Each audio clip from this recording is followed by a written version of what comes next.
right, so let's go ahead and get things situated here. All right, so how are you doing out there? Glad to hear it.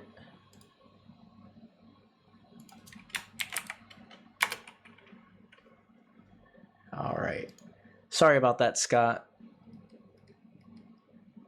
I had my offline screen up, so, but let me see. Man, why is this taking so long to kick back on? I'm checking the stream right now.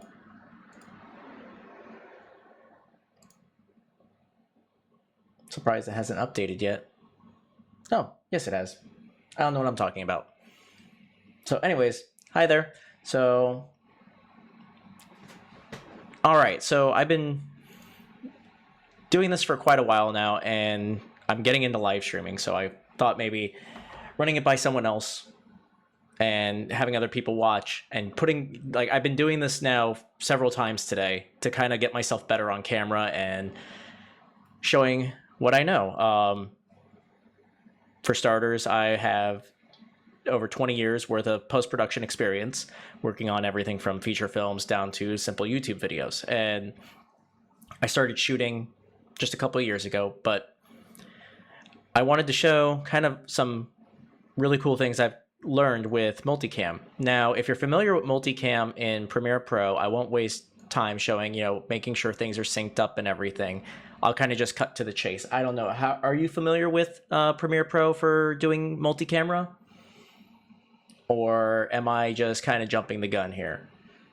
Because I can do walkthrough from start to finish, or we can just show after you've created your multi-camera sequence. Let me see. Latency is terrible on my end.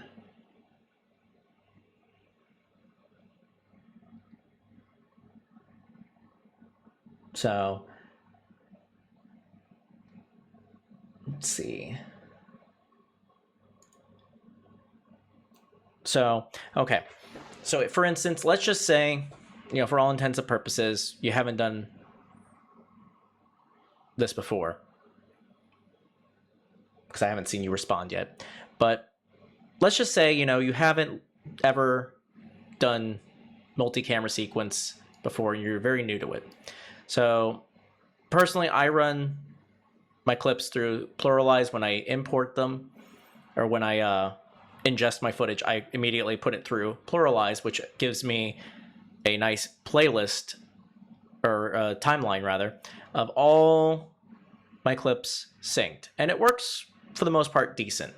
There's times where, like here, there's no clip, there's no second camera, which is somewhere over here. But anyways, let's go ahead and just utilize this right here.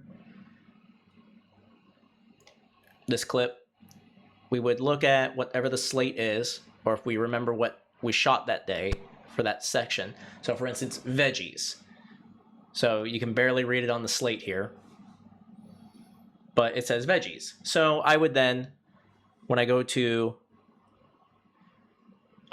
what I normally would do is I'll actually nest this, so that way I can make sure that the sync is proper.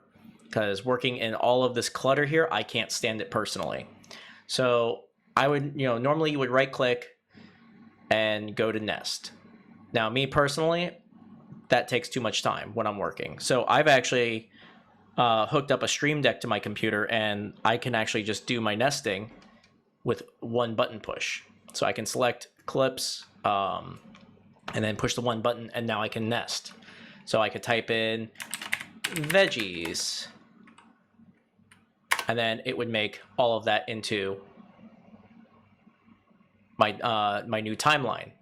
So now I know what you're saying. Whoa, hang on. How did you do that with just pushing one button? Well, you do Control-Alt-K if you're on a Windows computer. I believe it's Command-Alt-K on Mac. Brings up your keyboard shortcuts. This here is the holy grail of everything inside of Premiere, and really any editing software. And I really don't see anybody talking about it that much. I mean, people do, but at the same time, people are more talking about like, change this setting in your tabs. But, this here will make your editing go faster no matter what machine you're on. So for instance, Nest. If you type Nest into the search bar, you can do Nest right here. I have mine set up for Control Shift N. So now I can hit that and it'll nest everything for me. Which, if you don't, like me, have a Stream Deck, sorry about touching my face right now,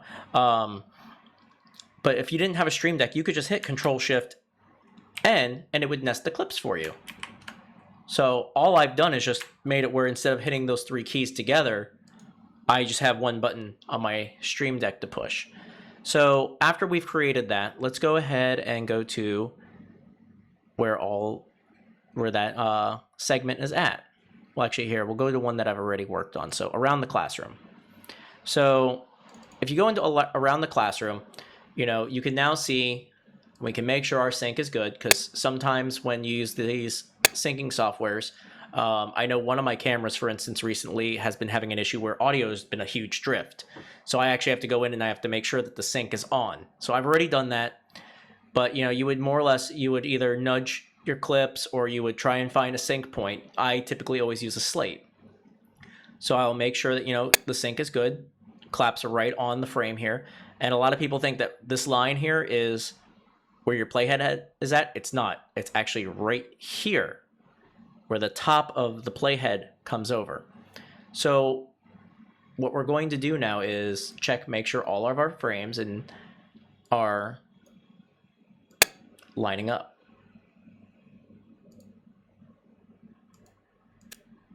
Nope. And they all look good. So I'll unpoke the eyes. And I know you saw that one clip, you're like, hang on, why is that clip smaller than the others? Well, it's because one of my cameras only shoots in 1080. So I haven't upgraded one of my Canon cameras yet. So it's going to be, my next camera is going to be something from Blackmagic, as my A camera is an Ursa Mini. And my third camera here is an Osmo Pro that I use along with the Inspire drone. I have the X5 Pro camera on the handle, which works decently, but that's a rant for another day. So anyways, though, I've got all the sequences lined up. I'm going to select this first camera with the audio, and we'll go ahead and do our nest again. And I would name this one Things Around School Cam 1. And then I would highlight this and copy it. So when I hit OK, it's now nested as a sequence. And then I always label everything. And I know you just saw that pop up. It's because, once again, I'm using these awesome keyboard shortcuts. And I have my purple, which is what I use for, well, actually, I'm sorry, that's not purple. I believe that is magenta. So I have that set up for my camera 1, or also my Ursa Mini. So every time I see this color, I know which camera it's going to be. And that's going to come into play at the end of this tutorial. So make sure you keep watching. And so I'll lock that layer. I'll do the same thing for camera 2 and camera 3. And let me just back out so I don't have extra sequences in here, because this is a project I'm currently working on with a school. So anyways, when we go to, so we've done that with all 3 clips, and these 3 clips here in my bin right here are those clips. Now they're in a folder called processed clips because I've already done the next step, which would be making it into a multi-camera sequence. And now typically you would do this in one of 2 ways, but I'm going to show you a third way. So normally you would either right click on the clips after you've selected the clips, or after you've selected the sequences that you want to do your multi-camera with, and you would go down to create multi-camera source sequence. Click on it, and then here in the middle of your screen, it would pop up for all of your settings. The other way you could do it is select them, go up to edit, or rather clip, create multi-camera source sequence, do all of your settings. I personally have things set up right now for endpoints, and you could also do it with audio, but that sometimes is hit or miss. So you would then hit OK, and it would make a multi-camera sequence, which is over here in my bins, this sequence right here at the top. The reason why it's on top is because normally this is outside of the folder, but I personally put it in there so that way I can have things a little more organized. So now that you have that situated, you're going to drag and drop that in to your timeline. And now you see this nice long source sequence here. And it looks like just any other, except now if you touch your number rows, because remember we have 3 cameras, if I press 2, it's a different camera angle. Same thing with 3. Now, if you notice this camera here, it's smaller on our preview. So, and that's because I've had some issues where when I've set it in the actual multi-camera sequence, the resolution, I've had some issues with that in the past. So I just take the extra 5 seconds to do it inside of sequence settings. So I do it afterwards, and then it'll make things fine. But now our camera 1 and camera 3 are ginormous. So we'll go ahead and do our edit, go through and make sure that before we do that though, we got to make sure that this is open. This is our multi-camera setup. So you can see all 3 of your cameras. So now when you hit play and you push the different camera buttons, you can see the different cameras. Los niños. See? Repite conmigo, los niños. So now we have all of that set up. And once you go through and punch all of this, you'll have all these little cuts across the video clips. So if you see the clips here with all the cuts, I'll show you what it looks like when I got finished with this one, which will be under my assembled.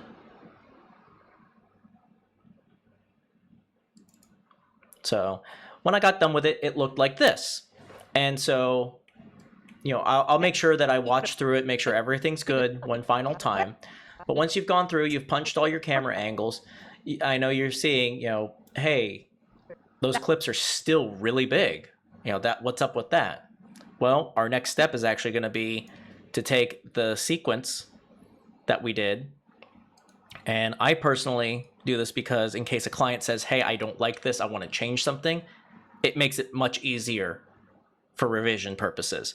So you'll actually copy and paste the sequence inside of your project panel. So now you have this new sequence here, which looks identical to the other one. I mean, if you click between the two, I'm on the exact same frame in both, and you can't tell the difference. But normally I would also name this one whatever my final render out name is going to be, because I have a folder over here in the bins called Final Timeline. And what I'll do is once I get all my edits done, I'll just highlight these and then right click and export media, and that'll put all of my sequences into media encoder, and then I'm done. So back to this though. So we've got those clips where, we see this one needs color correction and needs to be resized. This one needs to be resized. It's a lot of work that, you're going to have to do. And this one is a lucky one because these middle clips are really the only ones that have to be done. But we're going to do everything with just a few button pushes. So I'm going to lock my audio because I prefer to do that. And then we are going to utilize Flatten Timeline, which you can either do by just selecting all your clips, going up to Clip, Multi-Camera, Flatten, which now you see this command over here. That's something I set up inside, yet again, our friend, the keyboard shortcuts. So if you click Flatten, you'll see now those colors that we set up earlier are back. And the reason for that is because if you set up in your keyboard shortcuts what's called label group, so select label group. I set mine for Control-Alt-Shift-1. I set things to where they're going to be something that's more than likely not going to be chosen or pushed on accident. That's why I have all these extra modifiers along with the number 1. So if I press Control-Alt-Shift-1, it selected all the pink clips. Done. Really cool. Makes things faster. But how is that going to make our editing faster? Well, let's go ahead and resize this clip here. So I'm going to go ahead to go to my... I just realized you haven't seen any of that stuff because I've still been on my bins. That's too... I'm sorry about that. So I'll go ahead and just go over it again real quick. Feel free to yell at me whenever these kind of things happen. Because I get into this teaching mode and I don't think that I need to switch my views. So back to what I was starting to explain. So I don't know if you got to see me change this or not, but if I select all these clips and then I go to clip, multi-camera, and if I do this flatten, our colors are back that we selected earlier. And I personally have, like I mentioned before, I have on the keyboard shortcuts, if you type in label group, select label group, that's our special surprise right there. That's how we can go now and select, for instance, just this clip here, and then with just pushing one set of keys or one button, if you have something like a Stream Deck or a palette gear that you can have a macro set to it, or even another keyboard, you now have selected all these clips. So I'm going to select this because this one just needs to be resized. I'll go under my effect controls, set it to 50%. Now it's resized and reframed appropriately. Now I'd have to go through and find all of camera 1 to do that to. Or I could do my label group. Well, first I'm going to copy. So that's going to copy everything that's happened with this clip. So then I hit label group and it'll select that for me. And then we can paste attributes.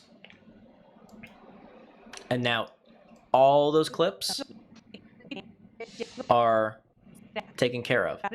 And then we can do the same thing, just click on the yellow. It doesn't matter if the playhead's on the color or not.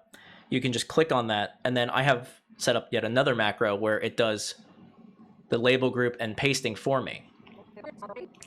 So now let's say, for instance, you did the color correction for these clips on another timeline. Well, you just grab that timeline real quick. I'll just open up one real quick that I know has it done. Copy, and then we can move over. And then I'll click on my yellow label group. And now the color has been applied. Now, there is one important thing that I want to mention. And that is if, for instance, let's say you did the color correction on, say, this clip here. And then you're using this clip's attributes that you want to put to everything else. You need to make sure, well, for instance, I'm going to have to select the whole label group before I do this. But you want to make sure that well, I'll show you what happens when you don't do it. So I'll just go ahead and just be like, Hi, boys and girls. select label group. All right, so I went ahead and pasted it. Oh, my colors look bad. That's because I forgot to remove all attributes. So you want to make sure that you do remove attributes first. And then you'll have like your Lumetri or whatever effects on that clip. You'll hit OK, it'll take them off. But because you copied everything, when you do that, it'll put it across everything. So now you're done editing, aside from whatever B-roll or anything else you need to add in. And normally a timeline like this, I get done in maybe 5 minutes from start to finish. Especially something easy like this where I can see the waveforms of where everybody's talking and it's quiet. So I can bang out one of these in 5 minutes. So that was kind of what I wanted to show you in this live stream. I hope you enjoyed it. Hopefully it wasn't too crazy. I'm getting new to this, so any comments on, progression on it, by all means put it in there. I guess I'll do the typical, like, subscribe, comment, all that good stuff. And I will see you later. Thank you for coming by.